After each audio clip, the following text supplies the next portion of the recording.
Hello everyone, and in today's video I'm going to be breaking down the OpenSea tab within the champs only extension. Let's go ahead and begin. Navigate over to the OpenSea page. If you have not gone ahead and initially set up your champs only extension, check out the playlist link down below that will go ahead and demonstrate how to do that. But let's go ahead and begin. Before we go ahead and continue with today's video, I just want to go ahead and break down 3 buttons here. The first button is going to be in regards to your current active wallet. You can see the balance and you can see some of the contract address numbers and letters. The extension uses the active MetaMask wallet. If you are experiencing issues connecting a wallet, simply disconnect the extension from the connected site settings in MetaMask, close and restart the extension so you can reattach your wallets. Now moving over to this icon here, let me go ahead and click out of this and click into this. You can see it is a gas calculator, so I can go ahead and calculate gas for certain transactions. So let's say for example my mint price was 0.7, actually I'll do 0.07 so it's more believable. Let's say the gas limit is 1,000 for example. Let's say the priority fee is also 1,000, and let's say the GUE is the current GUE, which is going to be 120.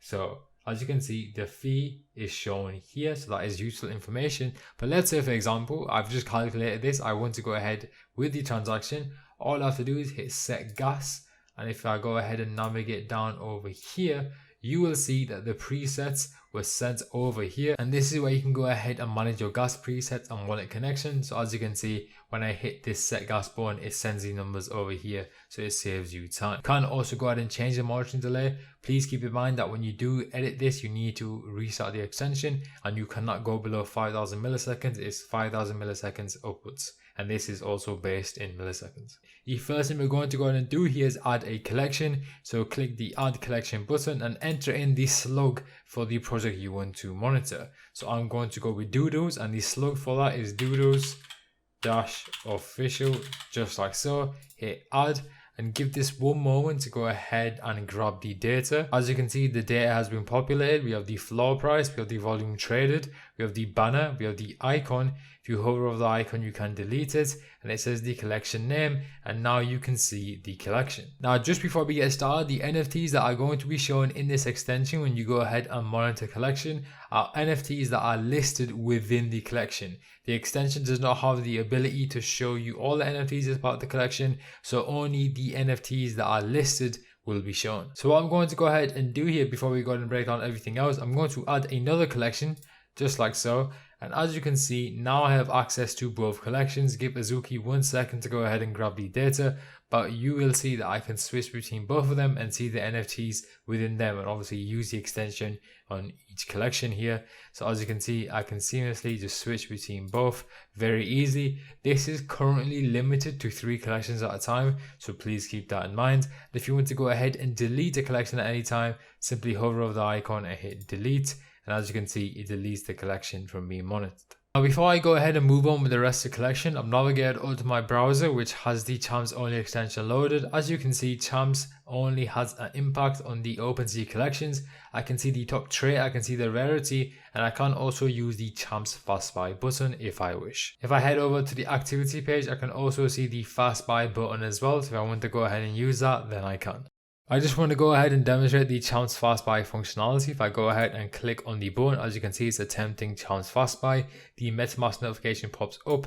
I can skip out any unnecessary steps, and all I have to do is hit confirm. Going back to the extension here, I'm going to go ahead and break down what we can see. So we have the collection, then we have the trait filtering. So I'm going to go ahead and break this down. So once again, this is limited to what is listed as part of the collection. Let's go ahead and hit the first drop down. You can see all the traits. Let's say for example, I want my background to be fire. So I'm going to click this.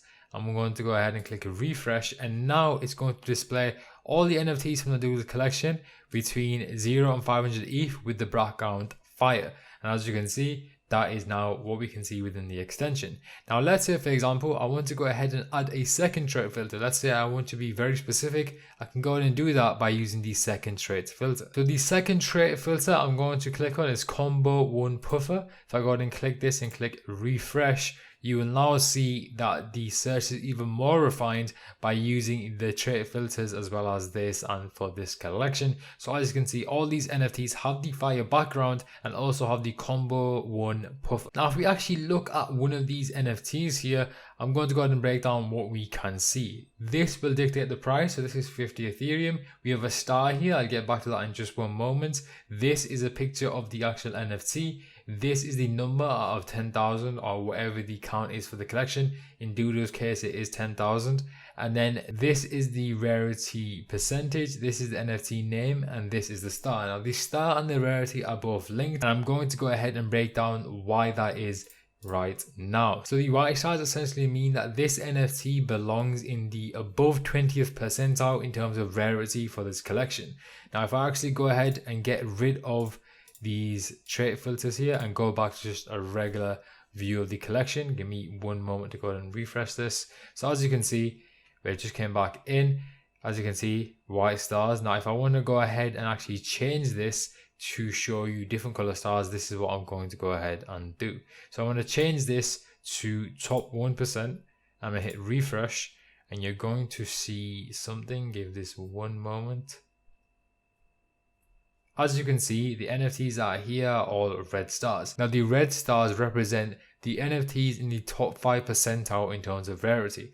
So as you can see, all these are 0% because it is the most rare. It's in the top 1%, but it also is within the top 5%, and that's why it has a red star. Now I'm aware I didn't explain this properly, so let me go ahead and break this down. This drop down will essentially just show you the top 1% of NFTs in the collection based on their rarity, the top 5, the top 10, the top 15, and so on.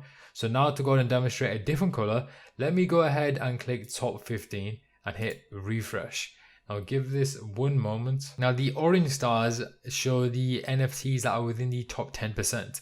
So as you can see, that's 10%, this is 9%. That's why it has those orange stars. So it is within the top 10%, but it's not in the top 5%. That's why it doesn't have a red star, it has an orange star.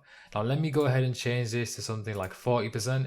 Let me click refresh to go ahead and demonstrate another star color here. Let's give this one moment. Now the yellow stars here, as you can see, this is different to orange. Yellow means the top 20th percentile. So I've gone ahead and already explained those concepts so you guys understand what that is. And white means above the 20th percentile. So as you can see, those are white.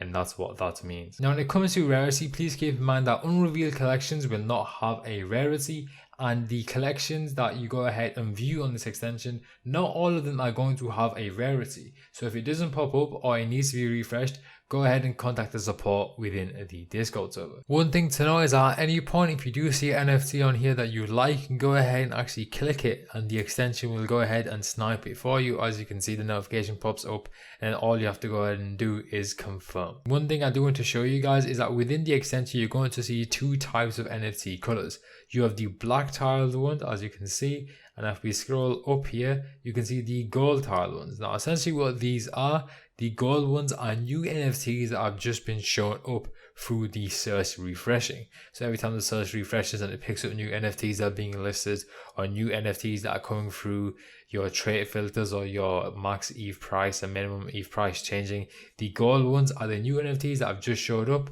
and the black tile ones are the old NFTs that have been there before. So now that we've gone ahead and broke down trait filtering and the ranking here for the rarity, I'm going to break down minimum and maximum ETH prices. Now it's pretty self-explanatory. I'm just going to go ahead and switch this back to top 100%, hit refresh. But minimum or maximum, essentially you can go ahead and filter what you see here. So currently it's set to 0 to 500. So any NFTs that are priced between 0 and 500 ETH will be shown here. But let's say if I wanted to change that, let's say for example, at a minimum, I want to go ahead and spend 20 ETH. But I don't want to spend more than 80 ETH, for example. I can go ahead and populate that, obviously, then hit refresh. Now you will see that the results are between 20 and 80. As I scroll down here, you will not see any NFTs above 80 Ethereum, but you will also not see any NFTs priced under 20 Ethereum because that's what we've configured here. Now I'm going to go ahead and break down standby mode and select new. Standby mode will essentially instruct the extension to automatically click on an NFT listing that shows up within the results here.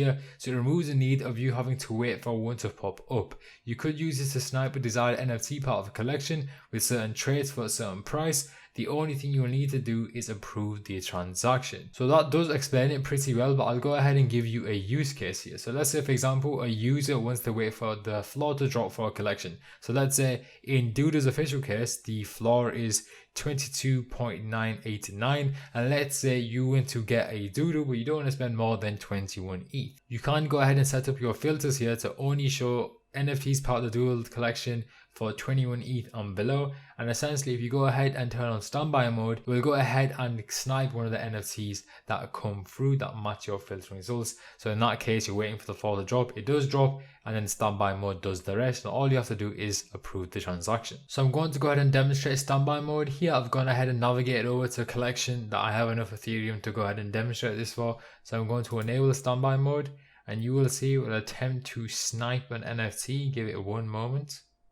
As you can see, the MetaMask notification pops up, and then all I have to do is confirm the transaction. So in the situation I mentioned before, you don't have to do anything, the extension will do it for you, and all you have to do is click confirm. Now when it comes to the select newest option, this can only be enabled when standby mode is enabled, and essentially it will automatically snipe the newest NFT listed when checked, and this will be best for high volume situations where getting the newest NFT is a necessity. Before we go ahead and end today's video, I just want to go through these buttons here. So you saw me click refresh quite a lot during this video. It goes ahead and refreshes the results based on what you've entered up here. It's pretty simple. Then for clear rank cache, you can go ahead and clear rank cache, and that will clear the ranked data for this collection.